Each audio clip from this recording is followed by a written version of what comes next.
ஜெயலலிதா நானும் மைசூர் யூனிவர்சிட்டி அவங்க MA political science எடுத்தாங்க. நான் வந்து சைக்காலஜி எடுத்து படித்தோம். 2 பேரும் அப்ளை பண்ணோம், ஒன்றா பண்ணோம். ஆனால் வந்து கண்டினியூ 2 பேருமே கண்டினியூ பண்ணலை. அதுக்கு முன்னால் வந்து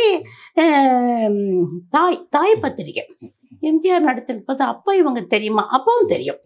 அதுக்கு முன்னாலேருந்தே இவங்க பழக்கம். இவங்க வந்து எப்படி எனக்கு பழக்கமாச்சுன்றதுன்னு எனக்கு ஞாபகம் இல்லை ஜெயலலிதா வந்து.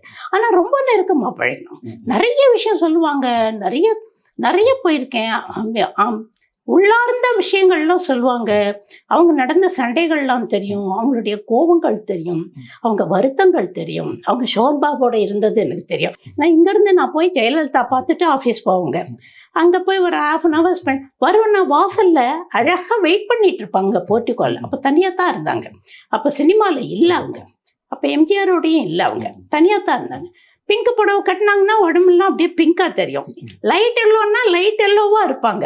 அந்த அழகாக இருப்பாங்க. இவ்வளோ நீள முடியாப்பா அவங்களுக்கு. நின்று வெயிட் பண்ணிக்க, இங்கே வந்துட்டியா வா வா அப்படின்னு சந்தோஷமாக கூப்பிடுவாங்க. அவங்க திராட்சை தோட்டத்தில் வர திராட்சையெல்லாம் கொடுப்பாங்க. கொக்கோ வந்தால் கொடுப்பாங்க.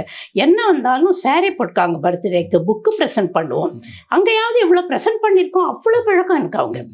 அப்படி இருக்கும்போது அங்கே வந்து பேசிட்டு ஆஃபீஸ் போவேன். ஆஃபீஸில் வரும்போது திரும்ப 1/2 hour அங்கே இருந்துட்டு தான் வருவேன். எப்போவது எம்ஜிஆர் அங்கே வராருன்னா அன்றைக்கி நான் போக மாட்டேன். வராருன்னு சொன்னேன். இவங்க அங்கே போகிறதுனாலும் நான் அப்படியே அவாய்ட் பண்ணிட்டு வந்துடுவேன். அந்த அளவுக்கு ரொம்ப பழக்கம்.